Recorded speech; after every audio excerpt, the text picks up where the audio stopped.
हम्म। बच्चे अभी तक आप लोगों ने बहुत तरीके के मोशंस पढ़े। आपने सबसे पहले ट्रांसलेटरी मोशन पढ़ा पढ़ा ना, कि कोई भी पार्टिकल है वो किसी एक लीनियर पाथ पे मूव करता है।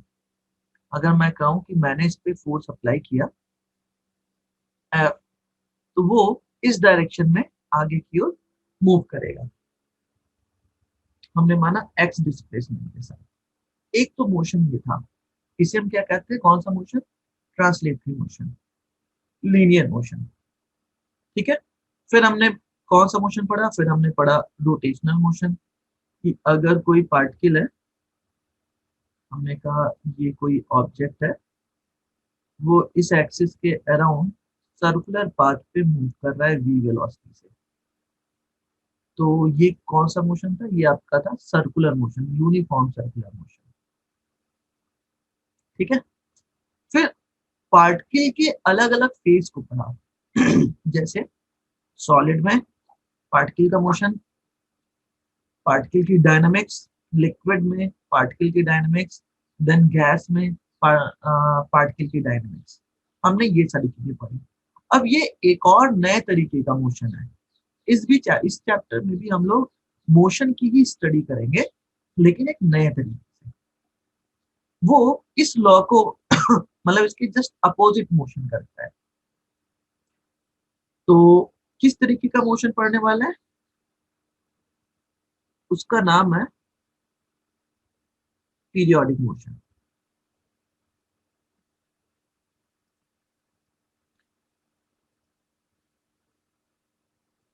पीरियोडिक मीन्स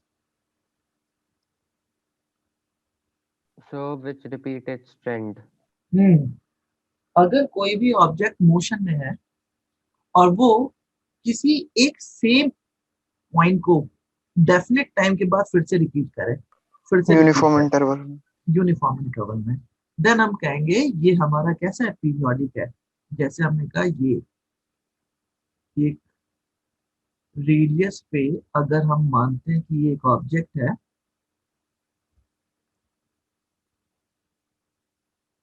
इस साइड मूव कर रहा है, तो ये डेफिनेट टाइम के बाद फिर से यहाँ से आएगा और ये जाएगा। ठीक है ना?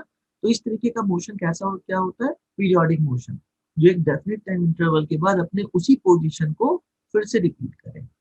इसके अलावा भी कोई मोशन आपको पता है इस तरीके का? अल्टरनेटिंग करंट का मोशन, ये भी क्या है? आपका पीरियोडिक है, क्योंकि यहाँ पे ये कैसा था? जीरो, और एक डेफिनेट टाइम के बाद फिर से ये यहाँ पे हमें क्या मिलता है? ये यहाँ पे क्या मिलता है? जीरो मिलता है। तो ये सारे जो मोशन होते हैं इन्हें कहते हैं पीरियोडिक मोशन। ठीक है। जो अपने पोजीशन को एक डेफिनेट इंटरवल के बाद रिपीट करें। अब पीरियोडिक मोशन में ही एक और तरीके का मोशन है जिसे हम कहते हैं ऑसिलेटरी मोशन। Oscillatory motion.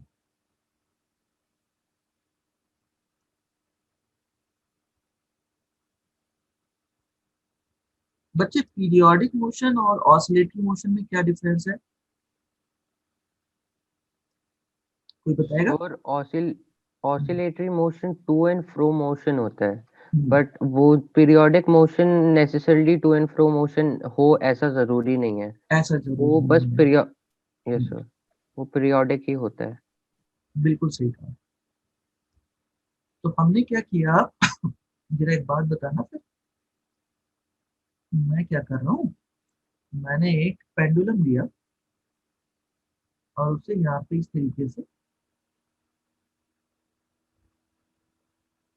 लटका दिया।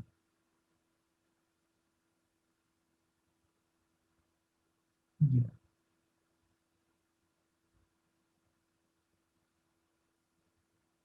ठीक है। तो इसका मोशन कैसा होगा? इसका मोशन कुछ इस तरीके से होगा। मैं यहाँ से अगर मैं छोड़ता हूँ इसे, मैंने क्या किया, इस पे एफ फोर्स लगाया किस डायरेक्शन में? इस डायरेक्शन में। और एफ फोर्स लगाते लगाते इसको यहाँ तक रखा और छोड़ दिया। और ऐसा करते ही ये यहाँ से हमने माना एक्स डिस्टेंस, हमने इसको खींचा, तो ये किधर की ओर मूव करना स्टार्ट किया? इसमें जो एक्सेलरेशन आया वो इसके जस्ट अपोजिट डायरेक्शन में आया।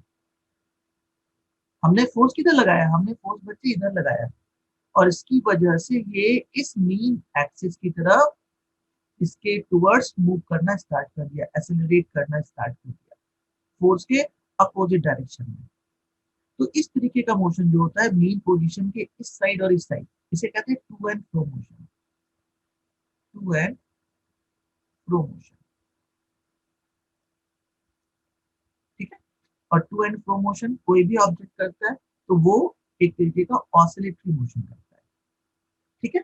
अच्छा, एक और बात, अगर मैं इसी को एक स्ट्रेट लाइन पे ड्रॉ करूं, अगर मैं इसी को एक लाइन पे ड्रॉ करूं और मैंने कहा कि ये जो ऑब्जेक्ट है ना, ये जो पार्टिकल है, ये यहाँ से इस साइड आ रहा है, ये इसकी मेन पोजीशन है, जैसे यहाँ पे ये इसकी मेन पोजीशन थी, और ये इसकी एक्सट्रीम पोजीशन थी, एक्सट्रीम पोजीशन। ऐसे ही ये इसकी मेन पोजीशन है, मेन पोजीशन है, और ये इसकी एक्सट्रीम पोजीशन है। तो यहाँ भी ये इस तरीके से मूव कर रहा है, और अगर यहाँ भी ये पार्टिकल इस तरीके से मूव कर रहा हो, तो क्या ये मोशन भी आपका ऑसिलेटरी मोशन है?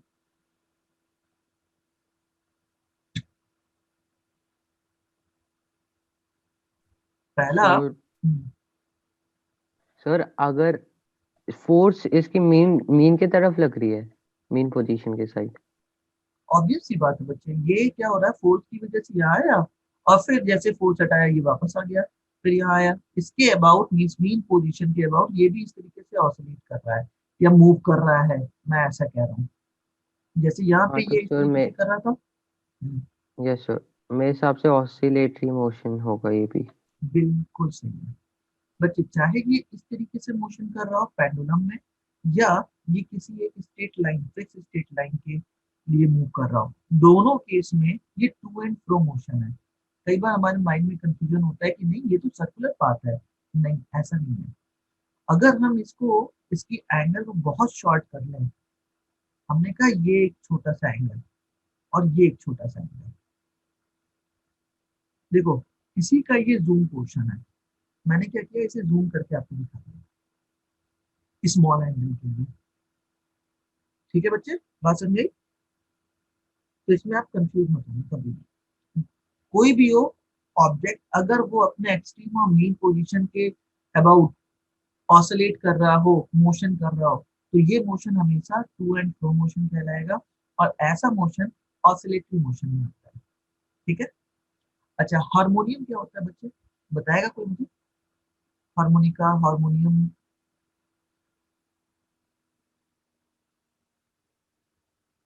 एक ऐसी डिवाइस या एक ऐसा इंस्ट्रूमेंट जो स्वर को लगातार रिपीट करे, उसे क्या कहते हैं? हारमोनियम, हारमोनिका, हारमोनियम कहते हैं ना। सा के बाद फिर से सा आता है, सा रे गा मा पा धा नी, फिर सा आ गया, फिर उसके बाद सा के बाद रे आया तो रे भी उसके बाद ही आएगा, तो लगातार क्या करता है, रिपीट किया करता है। तो इसलिए जैस जो भी इस तरीके के मोशन होते हैं ऑसिलेटरी, और उस पर आप एक कंडीशन लगा दो कि उसका जो एक्सेलरेशन होगा वो, या एक्सेलरेशन नहीं कहता हूँ अभी, मैंने कहा उस पर लगने वाला फोर्स अगर उसके पोजीशन या डिस्प्लेसमेंट के नेगेटिव साइन के प्रोपोर्शनल है, तो इस तरीके का मोशन इसे कहते हैं हम simple harmonic motion, harmonic motion है ऑसिलेटरी, उसके साथ एक कंडीशन आ गई, F proportional to minus X. अभी आपने देखा, जरा देखो यहाँ पे ऊपर, हमने फोर्स किधर लगाया, हमने फोर्स इस डायरेक्शन में लगाया, और जैसे ही आपने फोर्स को हटाया ये अपने मीन पोजीशन की तरफ मूव करना स्टार्ट कर दिया, ठीक है ना। Means F is proportional to minus F, इसे और दूर करो, और दूर करोगे तो और एक्स के क्या होगा, प्रोपोर्शनल होगा, और ज्यादा फोर्स लगाना पड़ेगा हमें। मतलब एक्स की वैल्यू जैसे से आप दूर करोगे, फोर्स की वैल्यू लगातार बढ़ती रहेगी, और वो फोर्स हमेशा एक्स के निगेटिव के प्रोपोर्शनल होगा। समझ में आई बात?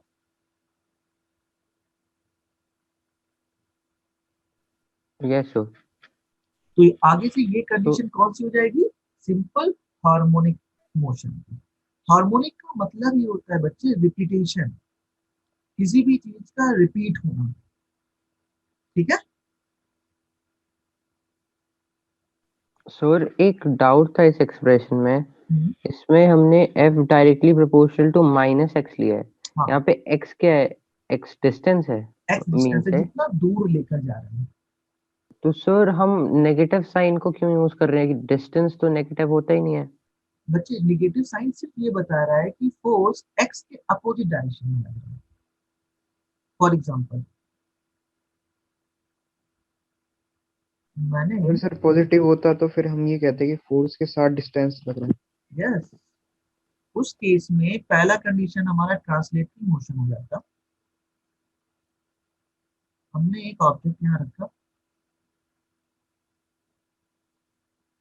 और इस पे मैंने फोर्स अप्लाई किया एफ, और फोर्स अप्लाई करके इसे वो यहाँ से यहाँ डिस्प्लेस कर दिया। ठीक है ना, मतलब इसको खींचा और खींच के यहाँ पहुंचा दिया एफ फोर्स। जैसे इसको छोड़ेंगे, डिस्प्लेसमेंट की डायरेक्शन किधर होगी, तो पीछे के साइड। पीछे की साइड। तो ये माइनस साइन सिर्फ यही बता रहा है कि फोर्स को हटाते ही जो डिस्प्लेसमेंट मिल रही है वो किधर मिल रही है, माइनस एक्स की डायरेक्शन में, फोर्स के अपोजिट डायरेक्शन में, या आप ऐसा कह सकते हो कि 180 की डायरेक्शन में। अगर सेम डायरेक्शन में होता तो यही मोशन आपका ट्रांसलेटरी मोशन होता। सबसे पहला एग्जांपल ये देखो, हमने फोर्स इधर तो लगाया, इलास्टिसिटी में यही फॉर्मूला है। हमने फोर्स इधर लगाया और उसकी वजह से डिस्प्लेसमेंट भी हमें along the direction of force मिल रहा है। समझ में आई बात?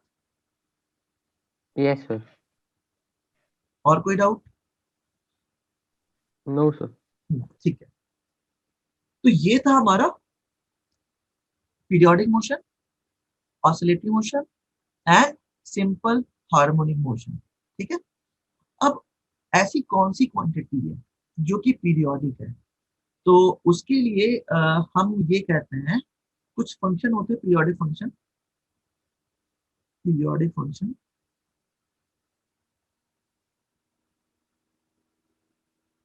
हम इसे मतलब सिर्फ इस तरीके से पढ़ेंगे, काम जहां तक निकल जाए। ठीक है ना, क्योंकि ये मैथ का पार्ट है, हम इसे उतना एक्सप्लेन करके नहीं पढ़ने वाले। हाँ, पीरियोडिक फंक्शन क्या होता है, पीरियोडिक फंक्शन एक ऐसा फंक्शन होता है, हमने कहा एफ थीटा पीरियोडिक है अगर इसकी वैल्यू थीटा प्लस 2 पाई की इक्वल है। मतलब एक ऐसा फंक्शन जिसमें हम 2 पाई ऐड करें फिर भी उसके फंक्शन में कोई भी चेंज ना आए, ऐसे फंक्शन को कहते हैं पीरियोडिक फंक्शन। फॉर एग्जाम्पल, हमने कहा sine theta is equal to sine theta plus 2 pi. क्या ये पॉसिबल है? थीटा को जीरो रखो, तो 0 + 2 पाई कितना हुआ, जीरो। क्या मिल गया आपको, जीरो। आपने थीटा को पाई/2 रखा, पाई/2 की वैल्यू कितनी होती है, 1। कितनी होती है, 1 होती है ना। तो 2 पाई + 1 क्या हो गया, 3 पाई। और साइन 3 पाई की वैल्यू भी 1 होती है, सेम। पाई/2 की वैल्यू आप थीटा की जगह पे पाई/4 रख दो, 45 डिग्री। 45 डिग्री जैसे यहाँ रखोगे तो 2 पाई + 45 डिग्री, फिर से इसकी जो वैल्यू आएगी वो आएगी 1/√2, और साइन 45 की वैल्यू भी 1/√2। तो ऐसे फंक्शन जो एक डेफिनेट टाइम के बाद अपने अपनी जो भी रिजल्ट मिल रही है उसे रिपीट कर रहा हो, वो फंक्शन क्या होगा हमारा, वो फंक्शन हमारा पीरियोडिक फंक्शन होगा। बिल्कुल ऐसे ही कॉस थीटा, इसे भी हम लिख सकते हैं कॉस थीटा प्लस 2 पाई अब थीटा की वैल्यू को चेंज करो, मैंने कहा 0 डिग्री, तो अगर आप इसे 0 डिग्री रख रहे हो तो cos 2 पाई की वैल्यू क्या होती है 1। देखो यहाँ पे cos 0 की वैल्यू भी 1 ही होती है।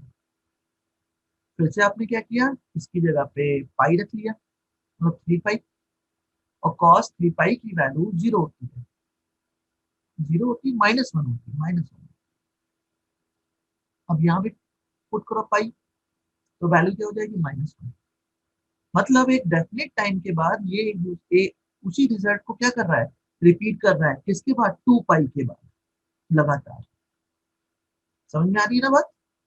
हर एक 2 पाई के बाद ये अपने उसी जो रिजल्ट है उसको फिर से वो दे रहा है। तो ऐसे फंक्शन क्या होते हैं, ऐसे फंक्शन हमारे पीरियोडिक फंक्शन होते हैं। समझ में आ रही है बात बच्चों? Yes yes sir. सर। अब इसी को हम ग्राफ से शो करते हैं।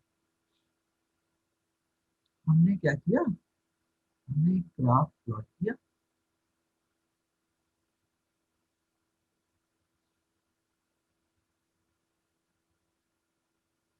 और इसे कुछ इक्वल पार्ट में ब्रेक कर दिया।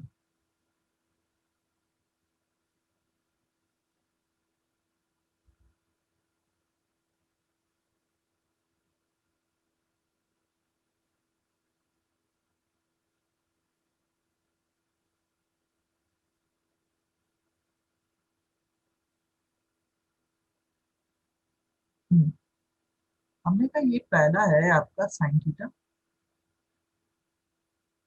साइन थीटा का। हमने इस पॉइंट को कहा ये है 0, इसे कहा ये है हमारा पाई/2, ऐसे ही इसे कहा ये है पाई, इसे बोला मैंने 3 पाई/2, अब ये हो गया हमारा 2 पाई। मतलब 90 का चेंज हमने इस तरीके से शो किया। इसे मैं कहता हूँ कॉस थीटा। मैं थोड़ा दूर लिख रहा हूँ क्योंकि अभी कुछ चेंजेस करूंगा इसमें। अब ये देखो ये 0 अगेन, इसे भी हमने कहा पाई/2, पाई 3 पाई/2, 2 पाई। अच्छा 2 पाई के बाद क्या आएगा, अच्छा कुछ भी हो, हम अभी यही तक शो करते हैं। अब एक बात बताओ, साइन थीटा की वैल्यू 0 डिग्री पे कितनी है? 0। 0।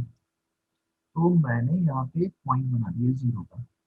पाई/2 पे, अच्छा मैं कहता हूँ ये इसकी मैक्सिमम है 1, और ये है इसका मिनिमम -1। ऐसे इसका ये मैक्सिमम है 1, और ऐसे ये इसका है -1। अब पाई/2 पे वैल्यू कितनी आती है,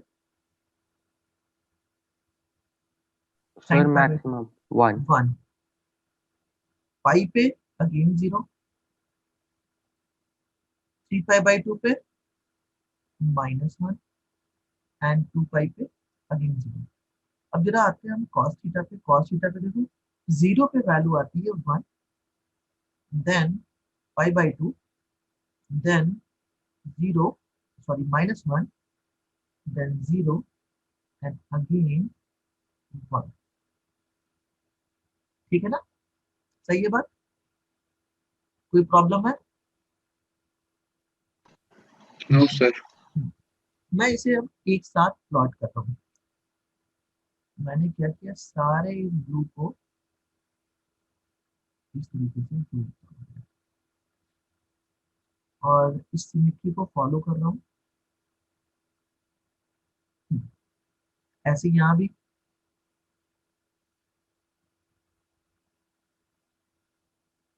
मैं इसे भी फॉलो करता हूँ सिमेट्री को।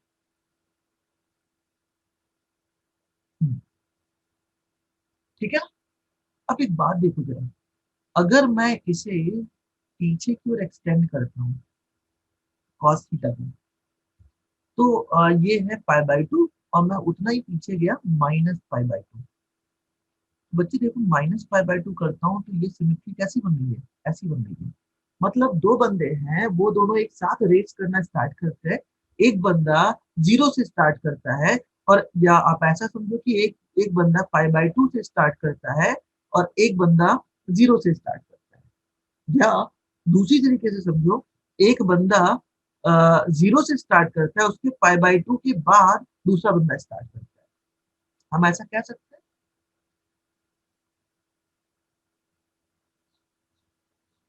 यस बताओ। सर। तो ये जो देख लो एंगल, इस एंगल को कहते हैं फेज, इसे कहते हैं फेज। तो दोनों साइन थीटा और कॉस थीटा के बीच में कितने का डिफरेंस आ रहा है? सर 2 पाएगा। 2 पाई का। और सोचो थोड़ा सा, ये साइन थीटा से कितने पहले चल रहा है? अगर मैं इसके ओरिजिन को शिफ्ट कर दूं पाई बाई टू पीछे, तो दोनों सेम नहीं हो गया?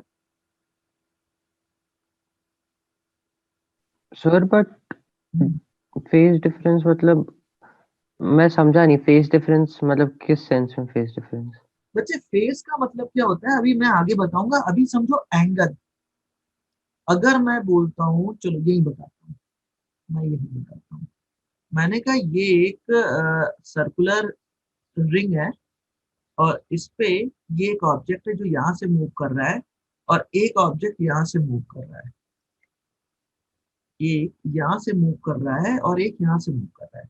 ये 0 सेकेंड से कर रहा है, या आप ऐसा समझो कि ये 5 सेकेंड से मूव करना स्टार्ट कर रहा है, और ये 0 सेकेंड से स्टार्ट कर रहा है। तो इनके बीच में डिफरेंस कितने का आया, कितने सेकेंड का आया?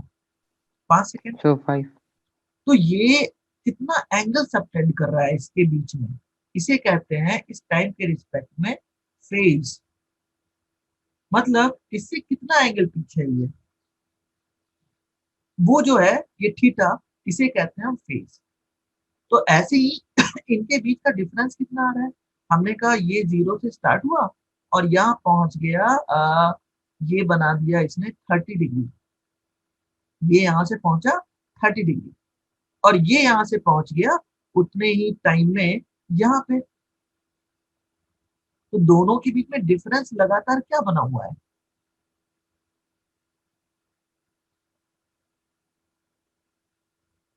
बच्चे ये थीटा एंगल का क्या हो? डिफरेंस है सर। थीटा का। तो ये जो डिफरेंस है ना फेज में, इसे कहते हैं फेज डिफरेंस। Phase difference. तो बस यहाँ भी आप बता दो। सर पाई बाय 2 का। पाई बाई टू का, बिल्कुल सही।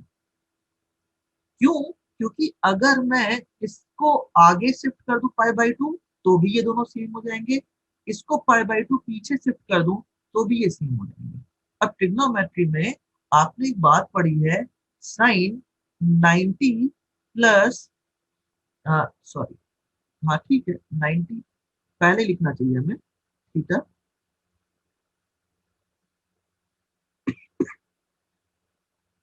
Sign theta plus pi by two की वैल्यू क्या होती है? Sir cos theta. Cos theta. ये क्यों हो रही है, समझ में आ रहा है? ये इसका फेज डिफरेंस है। हमेशा इन दोनों के बीच में जो डिफरेंस आता है वो कितने का आता है? Pi by two. इसीलिए पाई बाई टू पे ये टर्म चेंज हो जाती है। ठीक है ना? इसका जो लैंडलॉर्ड है, ये जो साइन है, ये कन्वर्ट हो जाता है किसमें? कॉस थीटा में। कभी भी 90 का आएगा चेंज, 0 और 180 पे नहीं होता, 90 और 270 पे हमेशा होता है। ये ट्रिग्नोमेट्री में आप लोगों ने पढ़ा है मेरे ख्याल से। Yes sir. Yes sir. तो वो चेंज क्यों होता है, समझ में आई बात? क्योंकि अगर हम इस थीटा में पाई बाई टू ऐड कर दें, इस थीटा में हम पाई बाई टू या माइनस करते हैं, इसके हिसाब से जो ऊपर बना हुआ है मैं माइनस लगाता हूँ। अच्छा, चाहे प्लस लगाऊं चाहे माइनस लगाऊं, क्या कोई फर्क पड़ता है क्या रिजल्ट में? नहीं सर। नहीं पड़ता है। तो अब देखो थीटा में से पाई बाई टू माइनस कर दिया, मतलब ये था 0, 0 से पाई बाई टू पीछे चले गए, तो यही, ये कौन सा ग्राफ मिल गया हमें? कॉस का। इसीलिए यहाँ पे क्या आ रहा है आपका रिजल्ट? Cos theta. ठीक है, बात समझ में आ रही है? Yes sir. मतलब अगर मैं किसी एक एक्सिस को, अच्छा, एक बात और, एक बात और, अगर ये बात समझ में आ रही है तो, मैंने कहा कि सर्कुलर पाथ है ये, एक ये रहा और एक ये रहा। बहुत ध्यान से बात को समझना। ये अभी आगे मैं प्रूव भी करूंगा इस चीज को, लेकिन पहले बता दे रहा हूँ आपको। हम्म,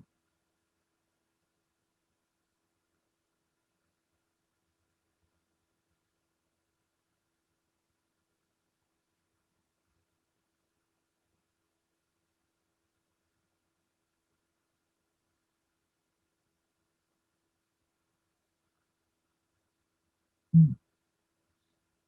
देखो मैंने कहा एक तो ये है ओरिजिन, ठीक है, ये क्या है आपका, ये आपका ओरिजिन है, और ये आपका एक्सट्रीम पॉइंट है। जब हम ओरिजिन की बात करेंगे, ओरिजिन का मतलब क्या है, मैं यहाँ पे पेंडुलम प्लॉट करके आपको बता रहा हूँ।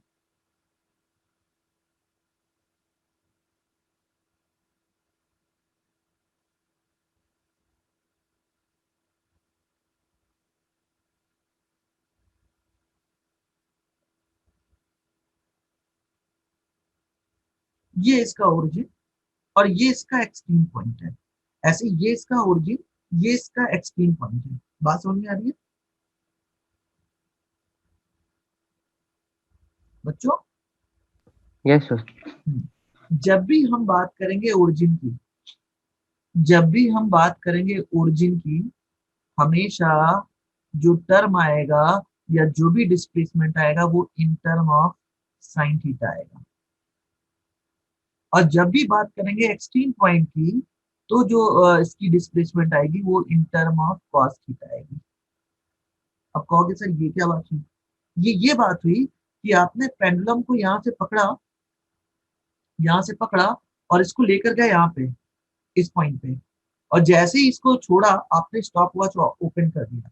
तो आप कहाँ से काउंट कर रहे हो? आप इसके एक्सट्रीम पॉइंट से काउंट कर रहे हो। ये यहाँ से गया, यहाँ से गया, यहाँ पहुंचा, फिर वापस आया, तो एक ऑसिलेशन, ठीक है।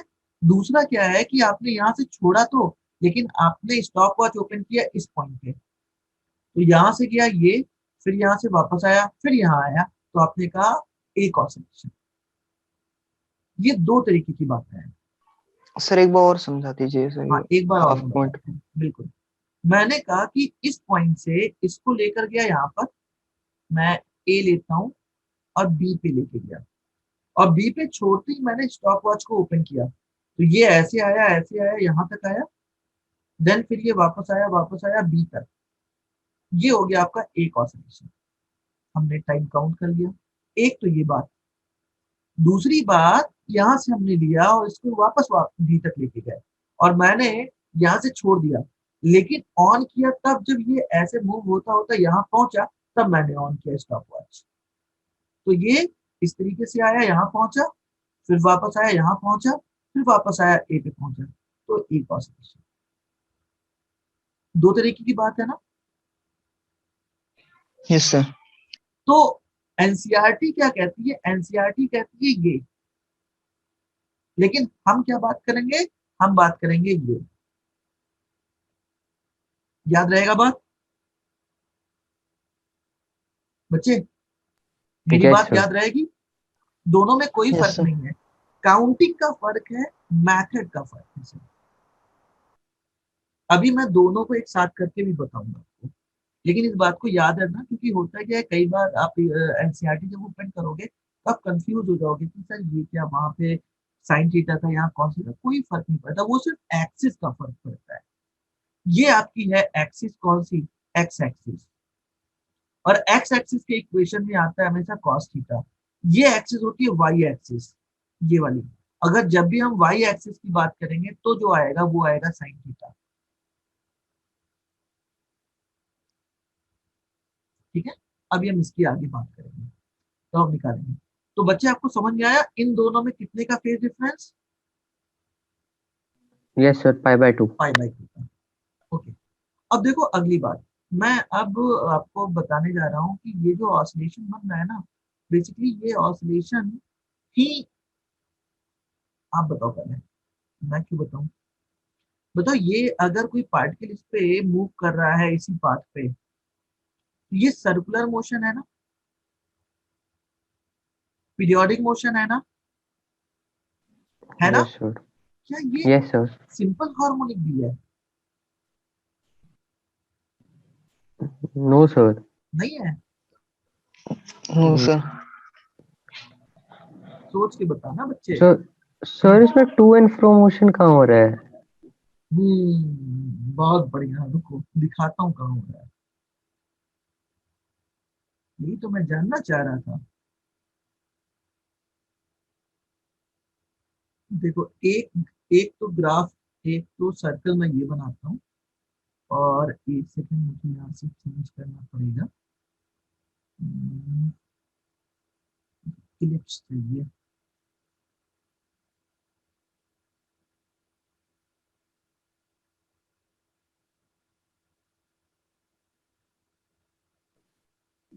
सर आप एलिप्स ढूंढ रहे हो? हम्म सर ऊपर था वो।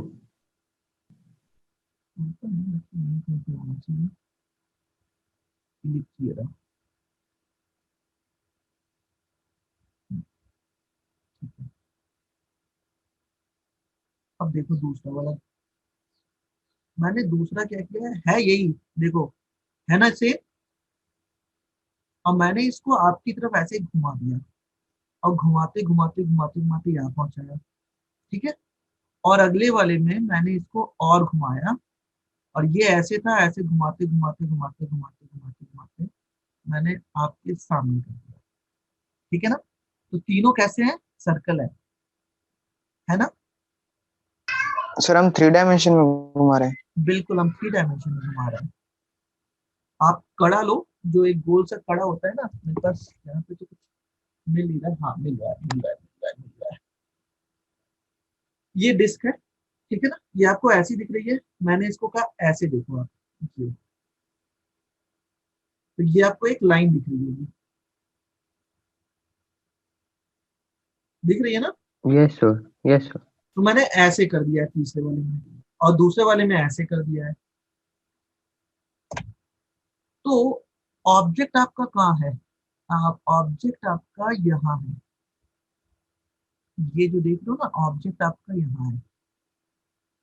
इसमें भी ऑब्जेक्ट आपका यहाँ है, कितनी डिस्टेंस है ये। और यहाँ भी ऑब्जेक्ट आपका यही है। ठीक है, पहला। कुछ टाइम के बाद ये मूव करता करता करता करता कहाँ पहुंच गया? इस पॉइंट पे पहुंच गया। यहाँ पे कहाँ पहुंच गया? इस पॉइंट पे पहुंच गया। यहाँ पे कहाँ पहुंच गया? इस पॉइंट पे पहुंच गया। अब देखो थोड़ी देर के बाद फिर कहाँ पहुंचेगा? ये यहाँ पहुंच गया, ये यहाँ पहुंच गया, फिर से ये यहाँ पहुंच गया। फिर थोड़ी देर के बाद ये कहाँ पहुंच गया? ये यहाँ पहुंच गया, ये यहाँ पहुंच गया, और ये यहाँ पहुंच गया। बच्चे जरा बताओ ये मोशन कैसा सर ये है ना? सर बट हम्म, ये तो फ्रेम पे डिपेंड कर रहा है ना? ये, चलो, मुझे पता था अभी तुम यहीं अटकोगे आके। लो, अब देखो ये यहाँ से यहाँ पहुंचा, इसकी पोजीशन नहीं ये रही। यहाँ से यहाँ पहुंचा, इसकी पोजीशन यहीं रही। ये यहाँ से यहाँ पहुंचा, इसकी पोजीशन यहाँ यहाँ पहुंच गया। यहाँ पहुंचा, यहाँ पहुंचा, फिर यहाँ पहुंचा। तो देखो ये क्या है? ये इसकी पोजीशन है, ये इसकी पोजीशन है, ये इसकी पोजीशन है, ये इसकी पोजीशन है। फिर ये यहाँ पहुंचेगा वापस, फिर ये यहाँ पहुंचेगा वापस, फिर ये यहाँ पहुंचेगा वापस, ये यहाँ पहुंचेगा वापस। कहने का मतलब ये है बच्चे कि, अच्छा एक बात बताओ, ये जो आप देख रहे हो ना, ये एंगल, ये एंगल, ये एंगल, ये एंगल क्या वापस भी आ रहा है? क्या ये अपने एंगल पे वापस आते हैं क्या? घड़ी, वॉच मूव कर रही है, यस सर आते हैं। आते हैं? नो, नहीं आते, कभी नहीं आते। बच्चे ये यहाँ से स्टार्ट हुई, ठीक है, और यहाँ से ये करते करते करते करते करते करते ये बनाया इसने 2 पाई। ठीक है, ये बनाया इसने 3 पाई, ये इसने बनाया 4 पाई, ये इसने बनाया 5 पाई, ये इसने बनाया 6 पाई। ये लगातार इंक्रीज किया करते हैं एंगल। बट पाए नहीं आ रहा हाँ, जो पाई नहीं पहला आ रहा। एंगल। बिल्कुल। सर बट इस मोशन में जो हम एनालाइज कर रहे हैं ये तो हम पर्टिकुलर उसके जो पार्टिकल्स है उसको कर रहे हैं ना, कि हाँ मतलब एक ऑब्जेक्ट है उसके जो छोटे छोटे पार्टिकल्स है वो सर्कुलर मोशन करेंगे तो वो ऑसिलेट कर रहे हैं, बट टोटल सर्कुलर मोशन को हम कैसे बोल सकते हैं कि वो ऑसिलेटरी मोशन है? ठीक। वेट, अभी हम आते हैं वहां पे भी। एक बात बताओ, हमारी घड़ी है, मैं कह रहा हूँ मेरी आवर वाली जो सुई है वो 36 पाई रोटेट कर रही है। कितने घंटे इसने चेंज किए?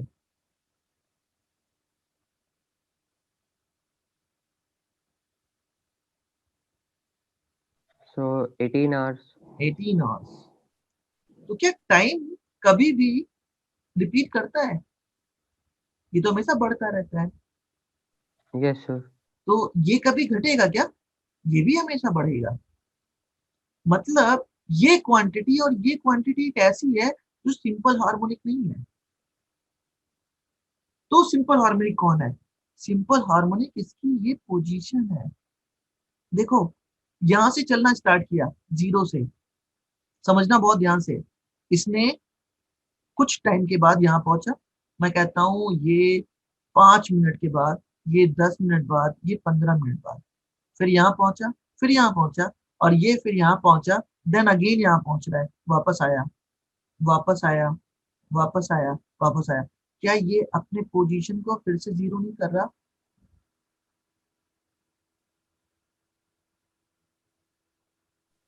Yes sir. कर रहा है ना बच्चे? अब ऊपर देखो, मैंने यही बात यहाँ समझाई थी। ये अपने पोजीशन को -1 से +1 चेंज कर रहा है, लेकिन एंगल और टाइम इसके रिस्पेक्ट में हमेशा बढ़ रहा है। तो ना ही टाइम सिंपल हार्मोनिक है, ना ही एंगल। तो है क्या?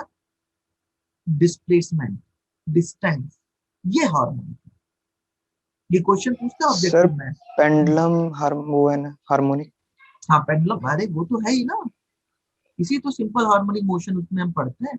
लेकिन वो कौन सी क्वांटिटी है जो हार्मोनिक है, मैं ये पूछ रहा हूँ। वो टाइम है क्या? नहीं। वो एंगल है क्या? डिस्प्ले। नहीं। वो डिस्प्लेसमेंट है। ठीक है, क्लियर है बात? Yes sir. Yes sir. Okay. Then अगर ऐसा है तो देखो इसकी पोजीशन लगातार चेंज हो रही है। किसके अबाउट मीन पोजीशन? तो बताओ बच्चों, क्या ये टू एंड फ्रो मोशन है या नहीं है? भाई पोजीशन तो बढ़ती गई, मैक्सिमम आई, इसे कहते हैं एम्पलीट्यूड, कैपिटल ए। और फिर उसके बाद घटते घटते फिर से जीरो आई, फिर से -A, निगेटिव साइड में एम्पलीट्यूड मैक्सिमम, फिर से जीरो हुई। तो बताओ ये मोशन कैसा है? टू एंड फ्रो मोशन है ना? Yes sir. तो कोई भी पार्टिकल अगर सर्कुलर पाथ पे मूव कर रहा है तो 110% है वो सिंपल हार्मोनिक मोशन करेगा। अब कैसे करेगा, मैं ये भी इसका भी प्रूफ देता हूँ।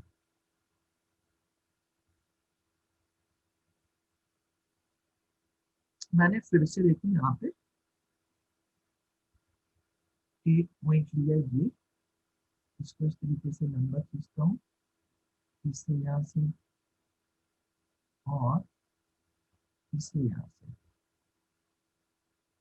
ठीक है ना, और यहाँ पे मैं इसे कट कर देता हूँ।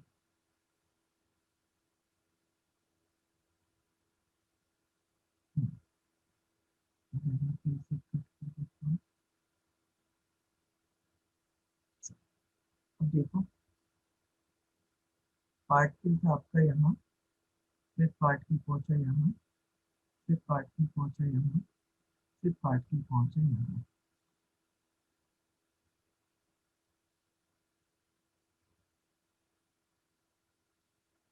ठीक है, तो इनिशियली वो कहाँ है अभी? जीरो पे। भाई यहाँ पे हमने कहा थीटा इज इक्वल टू कितना? जीरो। तो मैंने theta is equal to zero ये बनाया, ये वाला पॉइंट। और मूव करता करता करता करता करता कहाँ गया? ए एम्पलीट्यूड पे। π/2 पे कहाँ पहुंच गया, ए पे पहुंच गया।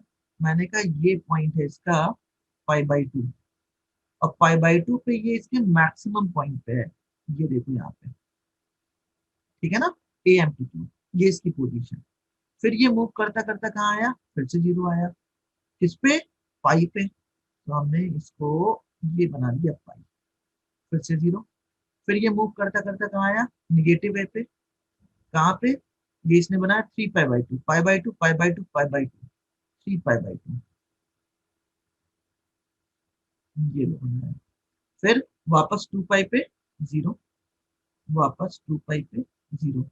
जरा इसको प्लॉट तो करो,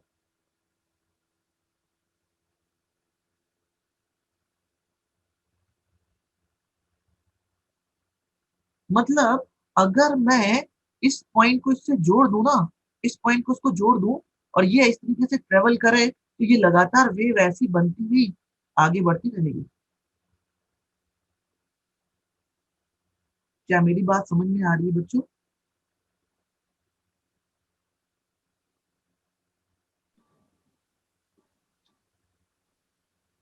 नहीं आई? नो सर, सर एक बार वापस रिपीट कर दो। एक बार वापस repeat करता हूं।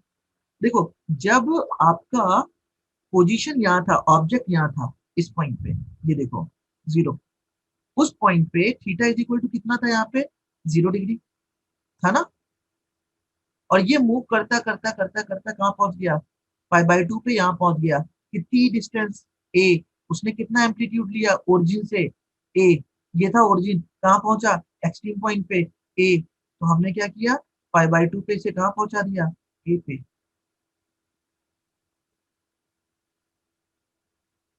ये बात समझ में आई?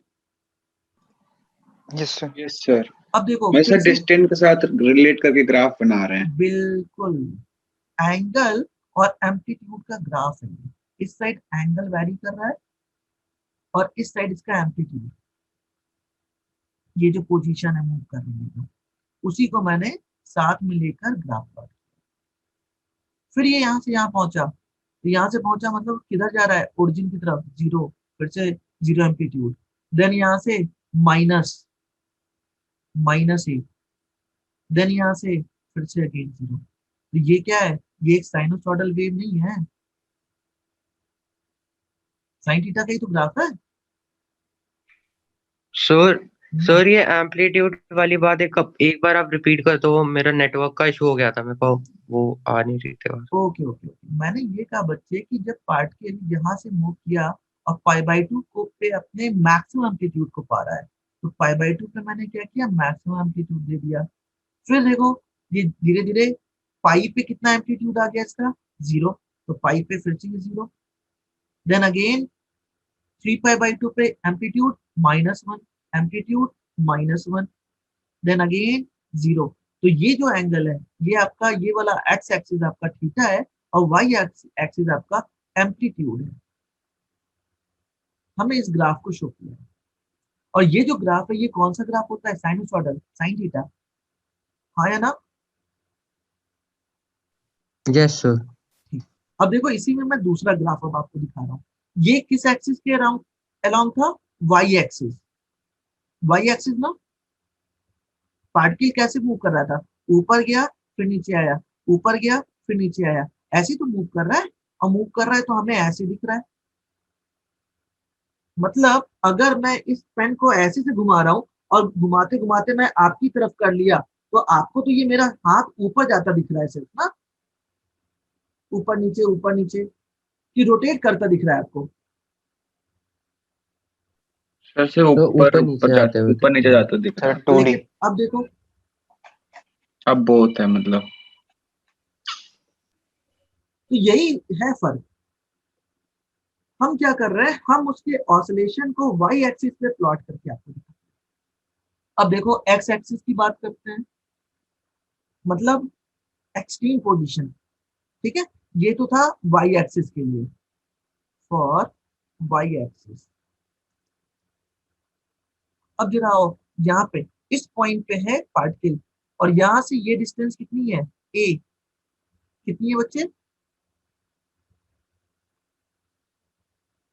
हाँ बताओ बताओ फटाफट बताओ, आप ही लोग को बताना है, तभी समझ पाओगे। सर कहाँ से, या थीटा इक्वल टू ये 0 से? ओरिजिन से लेकर ये जो पॉइंट है ना, यहाँ से यहाँ तक की डिस्टेंस कितनी है भाई? ये सर अगर ए है तो ये भी तो ए है, यस सर।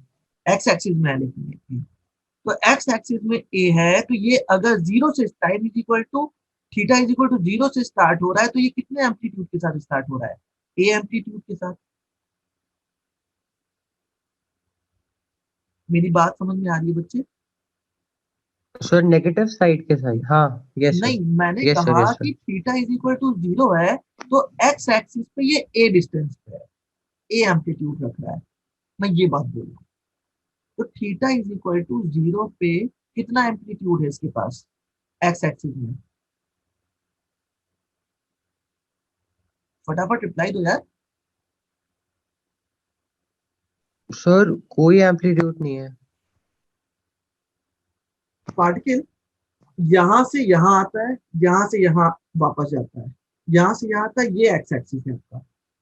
मतलब अब पार्टिकल ऐसे जा रहा है और ऐसे आ रहा है, ऐसे जा रहा है और ऐसे आ रहा है, ये इसका मीन पोजीशन है। समझ में आ रही बात? तो अगर मीन पोजीशन है तो theta is equal to zero पे ये कहाँ है, किस डिस्टेंस पे है? एक्स एक्सिस में। सर ए पे। ए पे। इतनी बात समझने में इतना टाइम लगता है? अरे बच्चे, अगर यहाँ पे मैं बोलूं तो ये एक्स एक्सिस है ना इसकी, और ये बोलूं तो ये वाई एक्सिस है इसकी, तो वाई में तो हम लोग देख चुके, अब मैं एक्स एक्सिस की बात कर रहा हूँ, ठीक है ना? तो एक्स एक्सिस इसकी क्या हुई? इसकी एक्स एक्सिस तो यही हुई ना, वाई एक्सिस की ये हुई। तो वाई एक्सिस में हमने पोजीशन देख लिया कि यहाँ पे पोजीशन वाई में क्या थी, जीरो, लेकिन एक्स में कितनी है, ए है। सब लोग एग्री कर रहे हो? Yes sir. Yes sir. तो मैंने यहाँ पे ए बना दिया theta is equal to zero पे, ठीक है? अब देखो, यहां से ये चलना स्टार्ट किया और जैसे जैसे आगे बढ़ रहा है एक्स कम हो रहा है, देखो यहाँ पे आए एक्स यहाँ आ गया, यहाँ पे आए एक्स यहाँ आ गया, यहाँ पे आए एक्स यहाँ आ गया, पाई बाय टू पे एक्स कहाँ आ गया? सर वापस से ए पे आ गया। ए पे। तुम लोग क्या होता है, अच्छा जीरो, सॉरी सर, जीरो उस पे आ पे गया। जीरो पे आ तुम गया। एक्स एक्सिस पे ध्यान दो सिर्फ, बच्चे आपको सिर्फ एक्स एक्सिस पे ध्यान देना है। तो वापस कहाँ आया, ये यहाँ से जब आया, देखो अभी ये यहाँ आया इस पॉइंट पे, फिर ये यहाँ आया, फिर ये यहाँ आया, फिर ये कहाँ पहुंच गया, जीरो पे। समझ में आ रही बात? अच्छा हाँ यस सर। सर ये दोनों Zero. वेरिएबल सेम हो गए ना, एम्पलीट्यूड और ए, इसलिए कंफ्यूजन हो रहा है। लेकिन दोनों को अलग अलग दिमाग में करके करो, मैं एक ही ग्राफ से दोनों बात समझाना चाह रहा हूँ आपको, और बहुत इंपॉर्टेंट बात है ये। तो अगर ये यहां से यहां पहुंचा तो बताओ एक्स में इसने कितना डिस्प्लेसमेंट किया, या इसकी सर कहाँ से पोजीशन क्या कहाँ है? पहुंचा ये? ये zero theta to is equal A. To zero से पाई बाई टू पे पहुंच रहा है, तो एक्स एक्सिस में ये कहाँ पहुंच गया, इसकी लोकेशन क्या है? ये तो एक्सट्रीम पॉइंट थी, ये क्या है? Yes sir. Sir main point. Mean point. Yes sir. तो मीन पॉइंट आपका ये रहा, मैं इसको ग्रीन कर देता हूँ।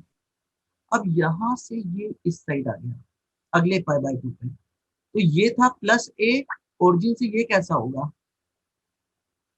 Sir minus. नेगेटिव है। नेगेटिव। माइनस ए। तो माइनस ए कहाँ आएगा पाई बाई टू पे, ये आ गया माइनस ए। देन फिर से ये आ गया यहाँ पे पाई बाई टू चेंज होने पे, कितना, pi by two change sir होने पे जीरो पे आ गया वापस से। जीरो पे वापस आ गया। तो फिर से हम आ गए जीरो पे। अब फिर से देखो, यहाँ से यहाँ पहुंचा, फिर से कितना ए, कितने सर एंगल प्लस पे, ए। प्लस ए, टू पाई पे। तो हमने ग्राफ प्लॉट किया सर ये ऐसे। कॉस का बन गया ना मतलब। बिल्कुल सही बात,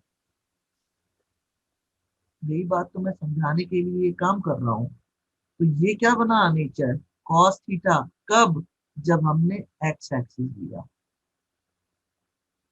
ठीक है ना बच्चे? Yes sir sir. X axis क्या था हमारे पास, एम्पलीट्यूड। ये मोशन एक्स एक्सिस का था, हमने पार्टिकल को एक्स एक्सिस में मूव कराया, उसके ग्राफ को प्लॉट किया, हमने एक्स वाई एक्सिस पे मूव कराया, उसको प्लॉट किया। तो हमें दोनों में कैसा मिल गया, चाहे ये एक्स एक्सिस पे मूव करे चाहे ये वाई एक्सिस पे करे, दोनों कैसा पीरियड है और कैसा टू एंड फ्रो। भाई समझो, देखो मैंने क्या किया ना, मैंने ये देखो यहाँ पे इसको यहाँ पे आकर रोक रहा हूँ, ये जो आपका वाई एक्स एक्सिस था, तो अगर रोक रहा हूँ तो ये भी तो चलो ग्रीन ही रहने देता हूँ, ये भी तो अपनी पोजीशन ऐसे बदल रहा है, ये ऐसे जा रहा है तो ये भी तो यहाँ यहाँ बदल रहा है। देखो यहाँ से स्टार्ट किया एक्स एक्सिस पे और आते आते जीरो पे यहाँ से पहुंचा तो कहाँ पहुंच गया, जीरो पे पहुंच गया, फिर यहाँ आते आते यहाँ पहुंच गया, फिर यहाँ पहुंच गया, फिर जीरो पहुंच गया। तो ये एक्स और वाई एक्सिस दोनों कैसे मोशन कर रहा है, टू एंड फ्रो मोशन कर रहा है, लेकिन दोनों की वेव अलग अलग दे रहा है और दोनों के वेव के बीच का फेज डिफरेंस कितना है, π/2। π/2 का। इतनी बातों में कोई दिक्कत? No sir. No sir. बिल्कुल क्लियर, अच्छे से समझ में आई बात। Yes sir. गुड। सर तो मेरे को हम्म, ये मतलब पोजीशन वाला नहीं समझ में आया, मतलब सर्कल में कैसे करा था। ये डिस्क है, ये डिस्क दिख रही है ना, यस सर। इसमें इस पॉइंट पे ध्यान दो, ये है ये पॉइंट। अब बताओ एक्स एक्सिस में ओरिजिन से ये कहां पर है, मैक्सिमम डिस्टेंस पे है कि मिनिमम डिस्टेंस पे है? Sir maximum. मैक्सिमम। और एंगल कितना है इस केस में? सर पाए। अरे अरे यहीं से स्टार्ट कर रहा है वो मोशन करना, तो सर 0। जीरो। तो देखो मैंने यही बात तो बोला कि एक्स एक्सिस के लिए theta is equal to zero पे एम्पलीट्यूड कितना है, ए। ये कहाँ था, यहाँ पे था, इस पोजीशन पे। समझ में आ रही बात? Yes sir. और फिर ये मूव करना स्टार्ट किया, मान लो यहाँ पहुंचा, तो यहाँ पहुंचा तो उसका वो कहाँ पहुंच गया मूव करते करते, यहाँ पे। यहाँ पहुंचा तो और एक्स कम हो गया, यहाँ पहुंचा तो और एक्स कम हो गया, π/2 पे एक्स कहाँ पहुंच गया,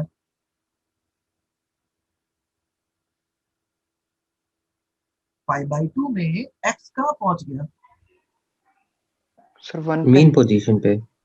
ये क्या है आपका? मुझे क्या लग मीन। रहा है ना कि एक साथ दो ग्राफ में बता रहा हूँ, इस वजह से आप कंफ्यूज हो गए।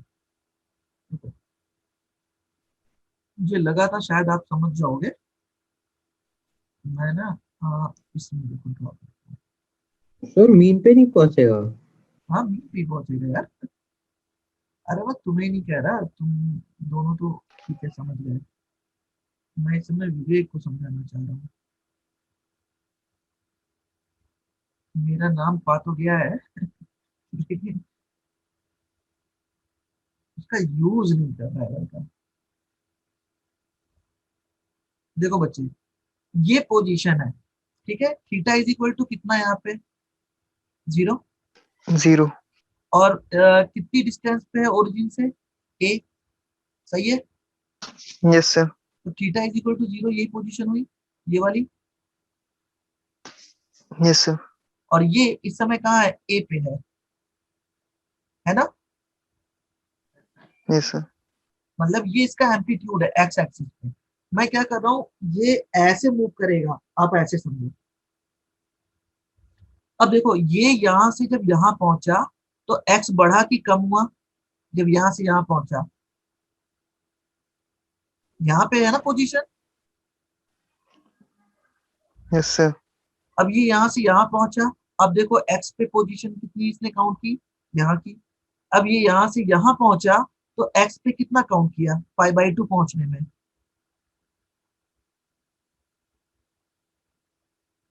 कोई और नहीं बोलेगा।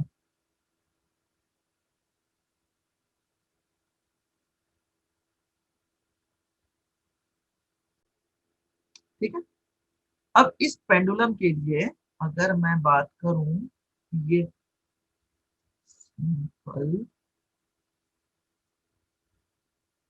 Harmonic motion.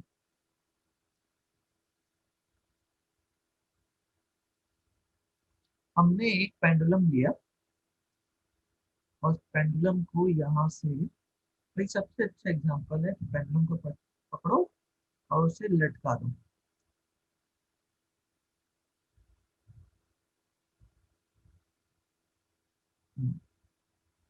और ये इस तरीके से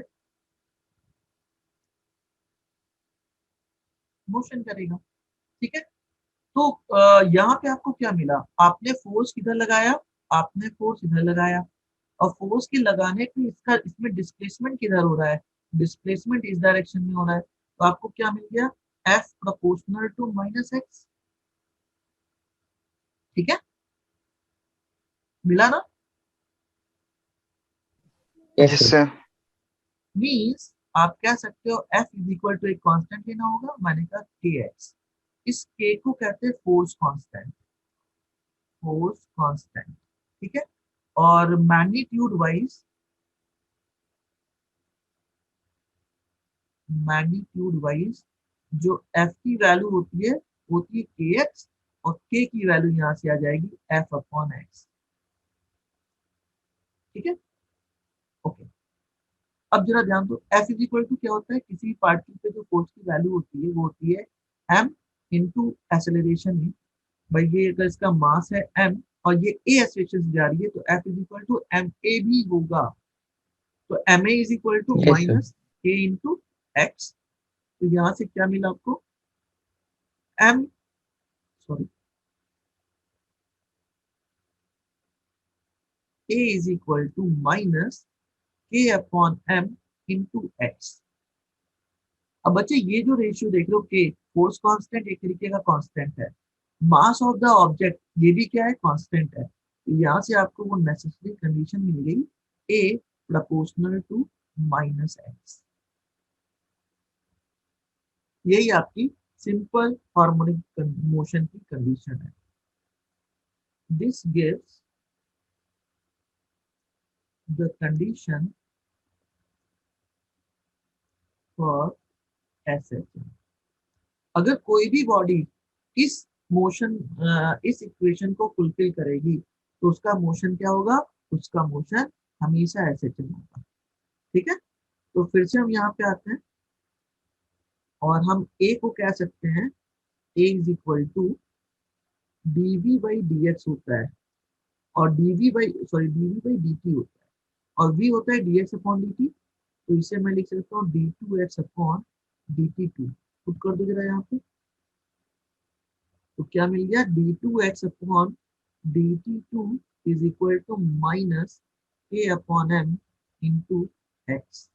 तो आपको यहाँ पे एक्स की रिस्पेक्ट में एक डिफरेंशियल इक्वेशन मिल रही है, D two x upon D T two plus K upon M into X equal to zero. ठीक है, अब के बाई एम का फॉर्मूला क्या होता है, के बाई एम किसके इक्वल है, तो बच्चे आप देखो एफ इज इक्वल टू, पता है क्या होता है, एम आर ओमेगा स्क्वायर, और यहाँ कितनी डिस्टेंस है, एक्स है, तो हमने कहा f m x into omega square. तो क्या मिल गया आपको, f upon x is equal to m omega square. इसे क्या कहते हैं हम, के। तो k is equal to m omega square, mean omega square एक तरीके से के बाई एम के इक्वल होगा। ठीक है, तो हम कह सकते हैं this implies that d2x upon dt2 plus omega square x is equal to zero. ये सिंपल हार्मोनिक मोशन की डिफरेंशियल इक्वेशन है।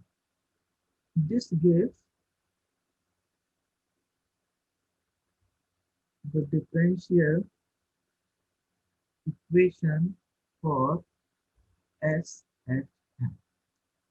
वो कंडीशन थी और ये इक्वेशन है। कोई भी इक्वेशन अगर इसे फुलफिल करेगी, तो हम कहेंगे इस ऑब्जेक्ट का मोशन कैसा है, सिंपल हार्मोनिक है। जैसे आप कहते थे y is equal to M X plus C, ये किसकी इक्वेशन थी, स्ट्रेट लाइन की। ऐसे ही अब आगे से ये इक्वेशन किसकी बन जाएगी? ये इक्वेशन बन जाएगी सिंपल हार्मोनिक मोशन। ठीक है बच्चे? Yes okay. सर। अब इसका जो सोल्यूशन होता है ना, मतलब कोई भी डिफरेंशियल इक्वेशन है तो उसका सोल्यूशन होता है, ठीक है, हम वो लेट करते हैं, लेट करके सॉल्व करते हैं। आपको इतना करने की तो जरूरत नहीं है फिलहाल, मैं आपको सीधा सीधा बता देता हूँ। इसका जो सोल्यूशन होता है एक्स, और इसको हम निकालेंगे, इसका सोल्यूशन हम निकालेंगे, लेकिन हम यूज क्या करेंगे? अ, हम यूज करेंगे उसके सर्कुलर मोशन को, एसएचएम मोशन को। अच्छा, ये तो था एक्स एक्सिस में। अगर मैं पूछूं वाई एक्सिस में बताओ तो, फॉर एसएचएम इन या अलोंग एक्स एक्सिस, अगर मैं आपसे पूछूं अलोंग वाई एक्सिस क्या होगा, तो आप क्या बोलोगे? d2y upon dt2 plus omega square y is equal to 0। ठीक है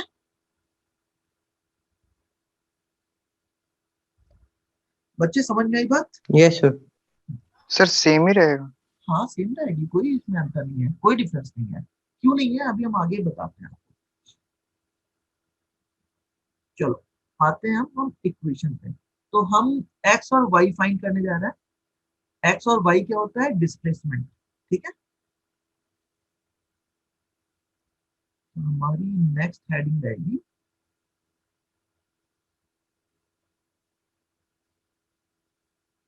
displacement in simple harmonic motion.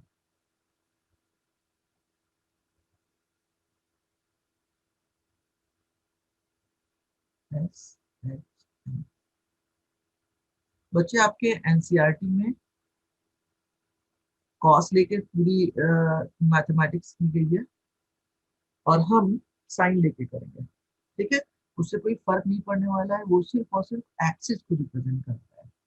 मैं आपको शुरुआत में दोनों का रिजल्ट दूंगा कि आप उस चीज से बिल्कुल तुम्हारे दिमाग में एक भी डाउट नहीं होना चाहिए उस चीज को लेकर, इसलिए मैं दोनों बताता हूँ चलूंगा। ठीक है ना?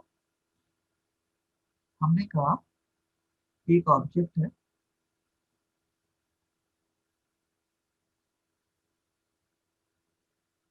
वो यहाँ से चलना स्टार्ट करता है t इज इक्वल टू 0 पे, और इस पॉइंट पे पहुंच जाता है कितने एंगल के साथ? थीटा। और थीटा की वैल्यू क्या होती है? थीटा की वैल्यू होती है ओमेगा इंटू टी, भाई angular displacement is equal to angular velocity into time. तो अगर मैं बोलूँ यहाँ पे थीटा कितना? 0। मैंने कहा यहाँ पे कितना? Theta is equal to 1 second के लिए ओमेगा, 2 सेकंड के लिए 2 ओमेगा, 3 सेकंड के लिए 3 ओमेगा, और t सेकंड के लिए t ओमेगा या ओमेगा टी, अगर ये ओमेगा एंगुलर वेलोसिटी से मूव कर रहा है तो। ठीक है ना? अच्छा, अब ये यहाँ से लेके यहाँ तक की जो डिस्टेंस होती है इसे कहते हैं हम ए। ए मीन्स एम्पलीट्यूड। ठीक है, एम्पलीट्यूड हमेशा कांस्टेंट होता है, वो फिक्स वैल्यू होती है। और इसने कितना प्रोजेक्ट किया एक्स वाई एक्सिस पे? पहले हम वाई की बात करते हैं, फिर हम एक्स की बात करेंगे अगले फिगर में। तो हमने कहा ये है हमारा वाई, ये टी टाइम में वाई एक्सिस पे इसे कह दो ओ, इसे कह दो पी, और इस पॉइंट को कह दो क्यू। क्यू पॉइंट पे प्रोजेक्ट कर रहा है। तो अगर ये एंगल थीटा है बच्चे, तो ये एंगल भी क्या होगा आपका? थीटा ही होगा, होगा ना? और ये अगर ओ ए है, तो ये क्या होगा आपका? ए। और ये क्या होगा? ओपी, ये भी आपका ए ही होगा।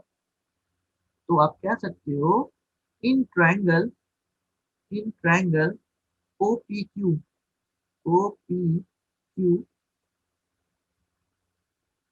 बच्चे ये अगर एंगल है तो ये क्या हुआ उसका? परपेंडिकुलर। और ये हुआ फिर उसका हाइपोटेन्यूज, हाइपोटेन्यूज भी ए। तो परपेंडिकुलर और हाइपोटेन्यूज के बीच में कौन सा रिलेशन होता है? सो साइन साइन का। थीटा। Sine theta. तो यहाँ से क्या मिल गया, sine theta is equal to perpendicular means y और हाइपोटेन्यूज मतलब ए। तो यहाँ से मिल गया आपको y is equal to a sine theta, या आप ऐसा बोलो y is equal to a sine omega t. तो किसी आर्बिट्रेरी टाइम टी पे हमें वाई का इक्वेशन दिया, तो वो एम्पलीट्यूड के कितने फ्रैक्शन से रहेगा, वो ओमेगा टी के फ्रैक्शन के साथ रहेगा। ठीक है, अब यही बात हम करते हैं एक्स एक्सिस के लिए, बिल्कुल सेम बात।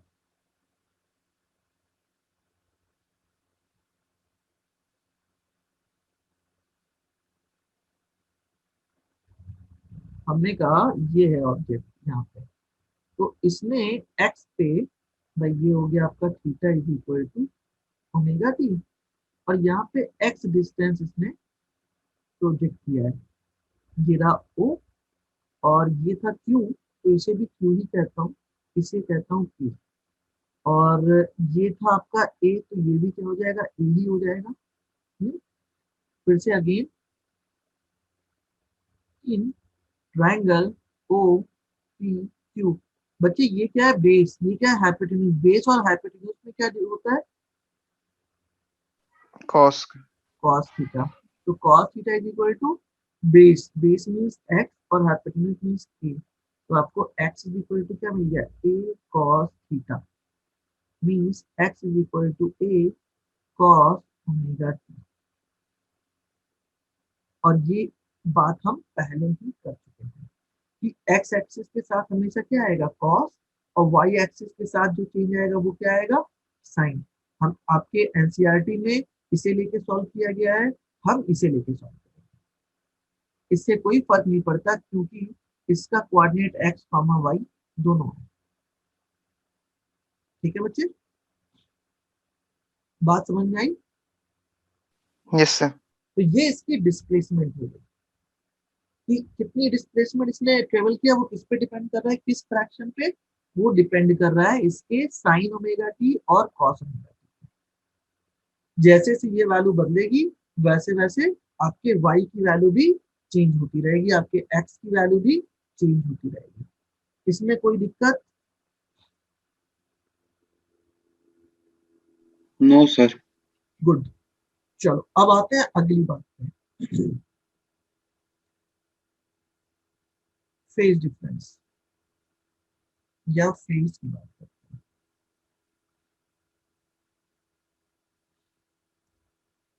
हमने कहा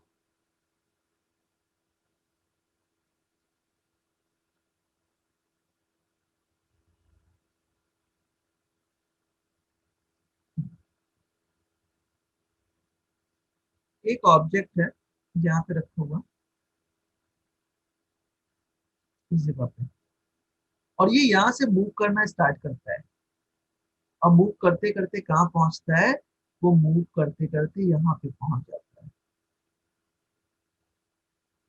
कितना एंगल इसने सबटेंड किया, इसने एंगल सबटेंड किया theta is equal to omega T.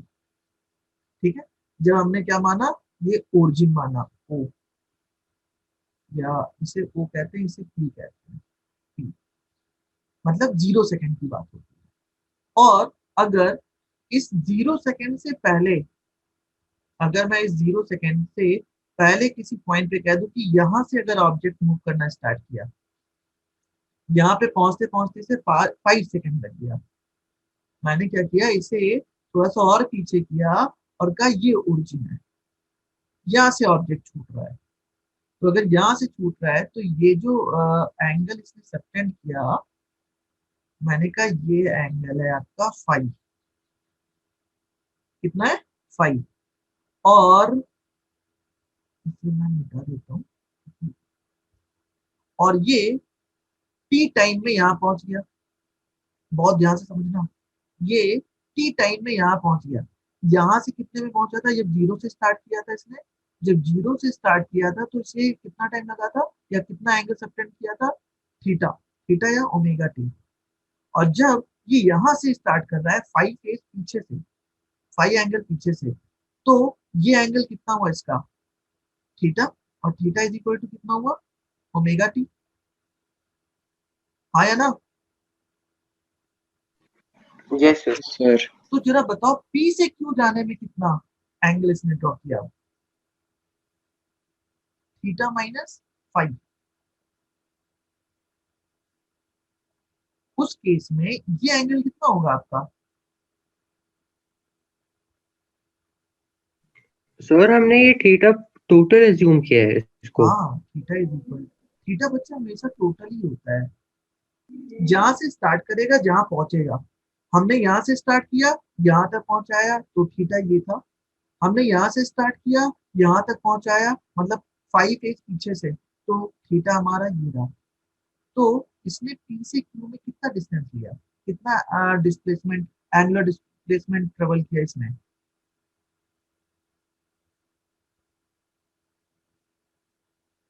बताओ बच्चे। ये पूरा है थीटा, उसमें से 5 माइनस कर दो, तो उतना ही तो होगा। मीन्स ओमेगा टी माइनस 5 कह सकते हैं।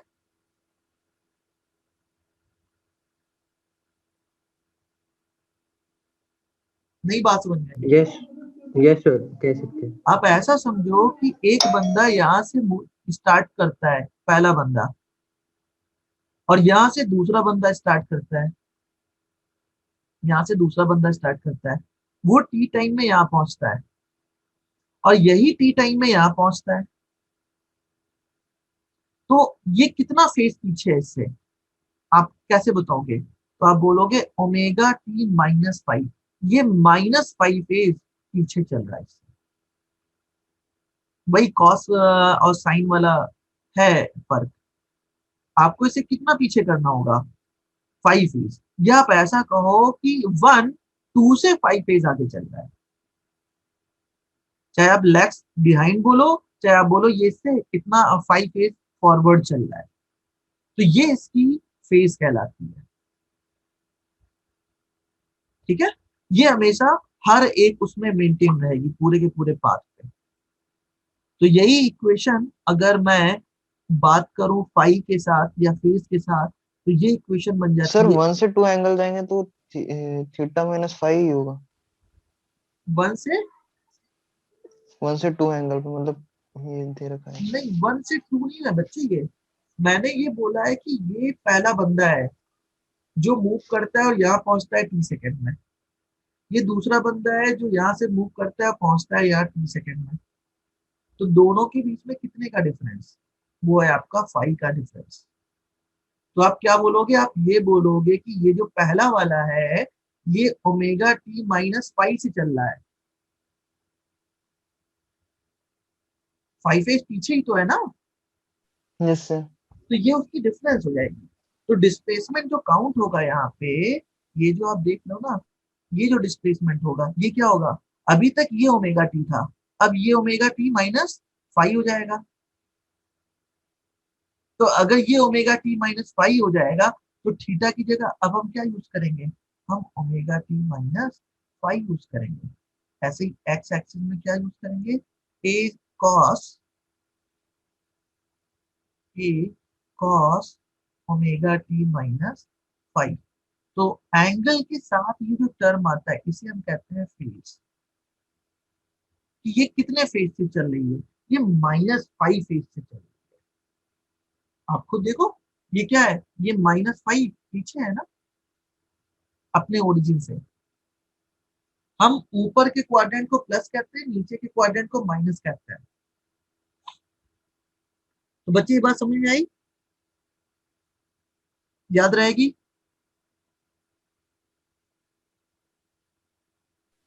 Yes sir. अच्छा, अगली बात, ये तो था फेज, और फेज के साथ डिस्प्लेसमेंट हो गया। अगली बात जो आती है वो आती है velocity. Velocity in S H M, क्या होता है वेलोसिटी भाई, वेलोसिटी होता है d x by d t, यही होता है ना, rate of change of yes sir. Displacement, rate of change of displacement. तो v इज इक्वल टू क्या मिल गया हमें, d by d t of x। x की वैल्यू क्या थी, a cos की साइन cos थीटा। तो क्या मिल गया हमें, v is equal to, a तो बाहर हो जाएगा और थीटा नहीं, हम ओमेगा टी यूज करेंगे क्योंकि टाइम का फंक्शन है यहाँ पे, ओमेगा टी। a तो बाहर हो जाएगा, cos ओमेगा टी का क्या होता है, minus plus sir minus minus sine. Omega sine omega t, ठीक है ना। इसे हम लिख सकते हैं ऐसे भी, अगर मैं साइन ओमेगा टी को, यहाँ पे आपने क्या यूज किया, x is equal to a cos omega t, ये आपने यूज किया है, ठीक है ना। अच्छा, अब इसे मैं क्या कर रहा हूँ, मैं कह रहा हूँ v is equal to minus a omega sine omega t को लिख सकते हैं under root 1 minus cos square omega t, लिख सकते हैं। ए को अंदर भेज दो जरा, तो v इज इक्वल टू, और ये x लिखता हूँ क्योंकि x की डायरेक्शन में ये सब नेचर हो रहा है, minus omega under root of A square minus A square cos square omega T. बच्चे ये क्या लिखा हुआ है, A square cos square omega T X square. तो यहाँ से हमें मिल गया V X is equal to minus omega under root A square minus X square. ये भी आपके वेलोसिटी का फॉर्मूला है, ये भी आपके वेलोसिटी का फॉर्मूला है। ये इन टर्म ऑफ एंगल है, ये इन टर्म ऑफ पोजीशन है, ठीक है। अब वाई एक्सिस पे भी आते हैं, हम उसे भी निकाल लेते हैं। We Y is equal to d y by d t is equal to d by d t of y था आपका ए साइन ओमेगा टी। तो यहाँ से मिल गया V Y is equal to, A बाहर हो गया, sine omega T cos omega T, omega बाहर कॉस ओमेगा टी। इसे हम लिख सकते हैं we Y is equal to A omega under root 1 minus sine omega T, omega थोड़ा सा sine square omega T. A को मल्टीप्लाई कर दो, तो V Y is equal to omega under root A square minus A sine omega T का whole square. और ये लिखा हुआ है आपका y, y is equal to a sine omega t होता है, ठीक है। तो यहाँ से क्या मिल जाएगा, v y square equal to omega under root A square minus y square.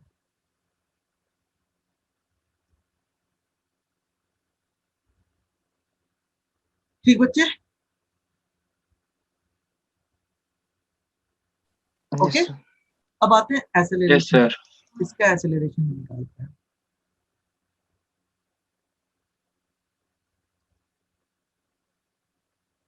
Acceleration is equal to dv y upon dt। तो dy की वैल्यू अभी ऊपर ये निकली हुई है, a omega cos omega t, means dy dt of a omega cos omega t, ठीक है। तो क्या मिल गया हमें, हमें मिल जाएगा a is equal to a common omega square sine omega t, लेकिन साइन कैसा, माइनस, क्योंकि कॉस का क्या होता है माइनस। तो यहाँ से मिल गया a is equal to minus omega square into a sine omega T. बच्चे ये क्या लिखा हुआ है, y, तो a is equal to minus omega square into y. तो यहाँ से हम कह सकते हैं a proportional to minus y. क्या यही हमारा कंडीशन था, यही कंडीशन थी ना।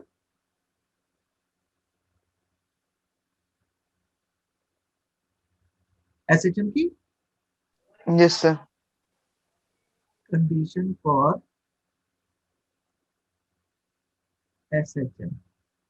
अब देखो बच्चे, मैं इसे फिर से सॉल्व कर रहा हूँ और वो इक्वेशन बनाता हूँ। ए को मैं लिख सकता हूँ d2y by dt2 is equal to minus omega square y. तो क्या बन गया, d2y upon dt2 plus omega square y equal to 0।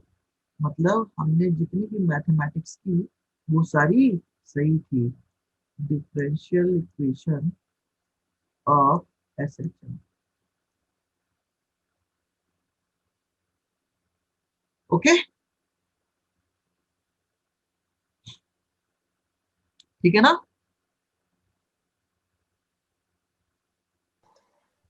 Yes sir. अब बच्चे एक बात बताओ, ओमेगा स्क्वायर क्या आया था? ओमेगा स्क्वायर वहां पर आया था, since omega square is equal to आया था k बाई m। K/m। तो ओमेगा इज इक्वल टू क्या हो जाएगा, under root k by m।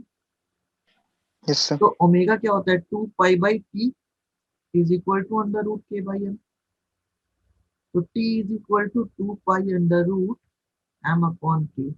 ये मिल गया हमें टाइम पीरियड का formula in term of k, जहाँ पे k क्या है आपका, फोर्स। ठीक है।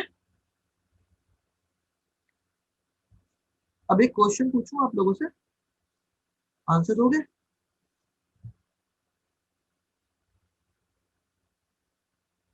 हार्ट का टाइम पीरियड क्या है या फ्रीक्वेंसी क्या है, बता सकते हो?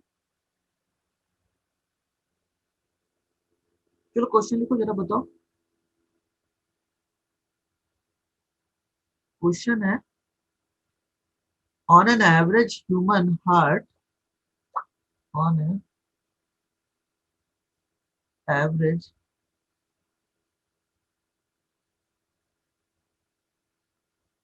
Human heart is found to beat is found to beat 75 times in a minute. Calculate the beat frequency and period. Calculate the beat frequency and time period. चलो बताओ फटाफट आंसर। पीरियड 0.8 आ रहा है। फिर से बोलो, फ्रीक्वेंसी कितनी आ रही है? 1.25। 1.25 हर्ट्ज।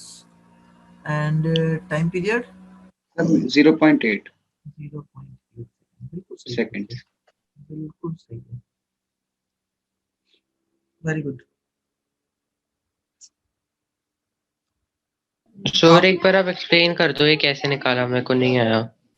अरे 75 टाइम्स कितने में कह रहा है, कितने मिनट में?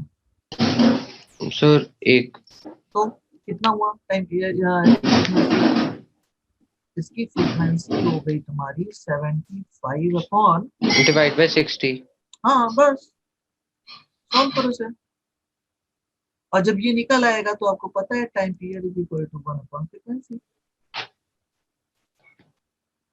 Yes sir. ठीक है, समझ में आया नहीं आया बच्चे? Yes sir. देखो एक और क्वेश्चन है, इससे भी आप लोग करोगे। क्वेश्चन ये कह रहा है कि अगर x t का फंक्शन है और उसकी वैल्यू है a sign omega T plus b cos omega t, ये कोई show that the linear combination of sine and cos like this function represent SHM, represent SHM, show that.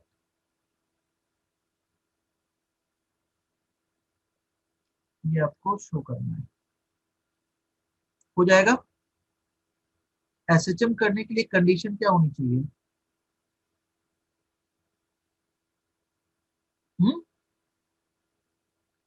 Acceleration is sir जो acceleration है वो उसको directly proportional होना चाहिए negative of x, बस या तो फोर्स इक्वल्स टू माइनस के एक्स हो जाए तो बिल्कुल ठीक है। वो भी सही है।